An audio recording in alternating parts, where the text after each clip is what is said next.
Hey, what's up? My name is Lucian Caro, and today I will be looking at the Blue Encore 300, which is this mic I'm holding right here, and this mic which I'm speaking through right here. I actually got two of these for buy one get one free from Sweetwater a couple months ago, and I've been relatively impressed. They come packaged in a relatively robust box. No complaints here. Pretty fancy. And they come with a carrying pouch, a manual, and a mic clip. So I'm just going to read off some of the technical aspects of this mic. It is a transducer condenser capsule, so these do require phantom power. And the cool thing is, when you have phantom power on these, the little blue logo lights up. You probably can't tell in here because it's pretty bright in this room right now, but that's just a cool feature it has.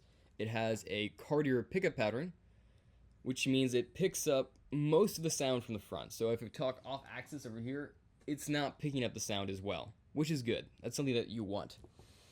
Its frequency response goes from 40 hertz to 20 kilohertz, and its maximum SPL is 146 decibels. So these mics are supposed to be used as a live performance mic.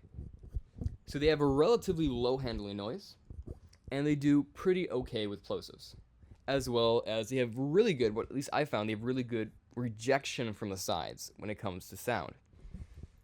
And for that purpose, these mics are made pretty well. It's really rugged. The capsule is actually isolated from the rest of the body, as you can see. So it has low handling noise considering that this is a condenser mic.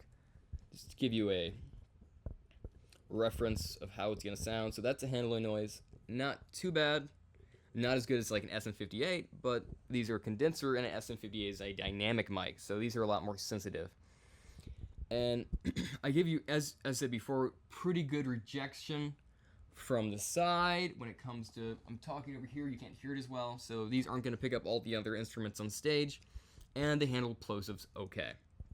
Blue suggests that you use these mics about 4 to 2 inches away, but I find you have to have the gain way down to use these from that distance. I find these work best about 5 inches from the source. Because I'm just going to give you an example of plosives. If you're like, I'm about 2 inches away right now, and it's pretty poppy. Peter Piper picked a peck of pickled peppers. How many peppers did Peter Piper pick?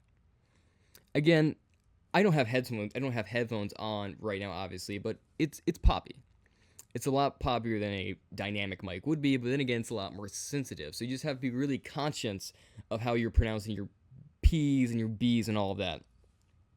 One thing I do like about this mic, though, is it handles sibilants relatively well. So it's not too essy. Here's an example of sibilants. Sally sells seashells by the seashore. There again is just an example of sibilants, and just so you get an example of how it sounds. And my personal opinion, where this mic shines is home studios. Because they have such a narrow pickup pattern, they're not going to get all of the room sound that you would say with an omnidirectional mic or a mic with a wider cardier pattern like a Rode NT1A. Because they have such a focused and narrow pickup pattern, you're not going to get all those modes and all the cone filtering and everything you have going on in your room. So that's one application where these mics really shine.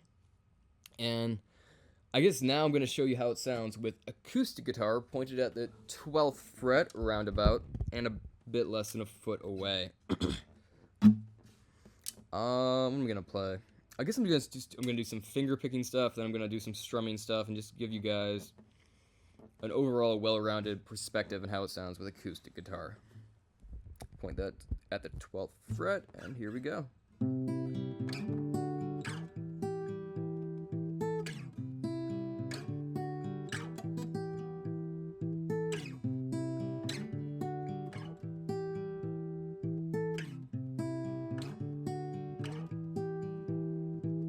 So there you have some finger picking, and now I'm going to do some strumming.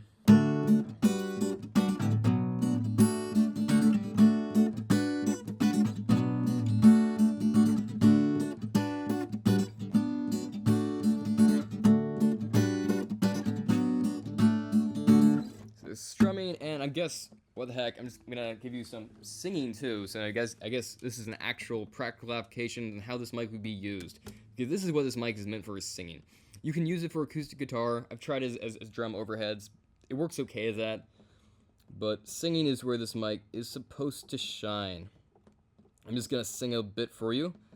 Pre-warning, it is early in the morning and my voice is not warmed up. So here we go.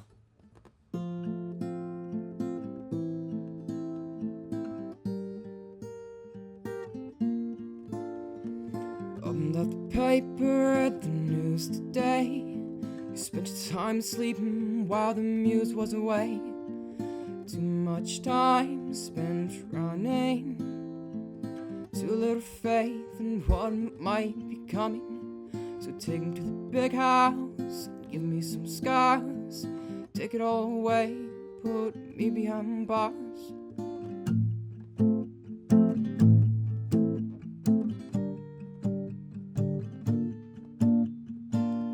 That was just a snippet from one of my originals I have. So overall overview of these mics. Great mics. They work great for live performance and a lot of other applications. The best things about them is the tight, narrow pickup pattern they have. They have a relatively low handling noise, considering that they are condenser mics, and they do pretty well with plosives, considering again that they are condenser mics. As far as like switching from a dynamic mic to this mic, you can have to turn the levels way down, and you are gonna just by default gonna have more handling noise. Now to get my major pet peeve with this mic. The carrying bag.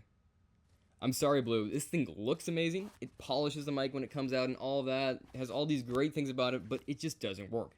The main reason why is this opening has no way of closing it. There's no way to make it permanently closed where it does not come open. I actually have the blue 100s from their Encore series, and I actually had one fall out of the bag and onto cement. The mic is fine. The little blue logo fell off. I'm gonna have to super glue it back on. It still works fine, but it fell out because the bag won't close all the way. Also, these bags aren't waterproof. Everyone's complaining, oh, the Shure bags look cheap, but they zip, and they're waterproof. These look amazing. They polish the mic. The inside's great. It feels like it's plush. I mean, I could go to sleep on this thing. It's like soft. But when it comes to practical application, this design just doesn't make any sense. Blue, if you're watching this, get some Velcro and just like put it right there. I'll be 100 times happier with this bag. Alright, so that was my review of the Blue Encore 300. If you liked it, subscribe. Of course, if you liked it, you're going to subscribe anyway. So if you want to do that, do that. If you don't, that's cool too. Alright, I hope that you've enjoyed the review. Peace out.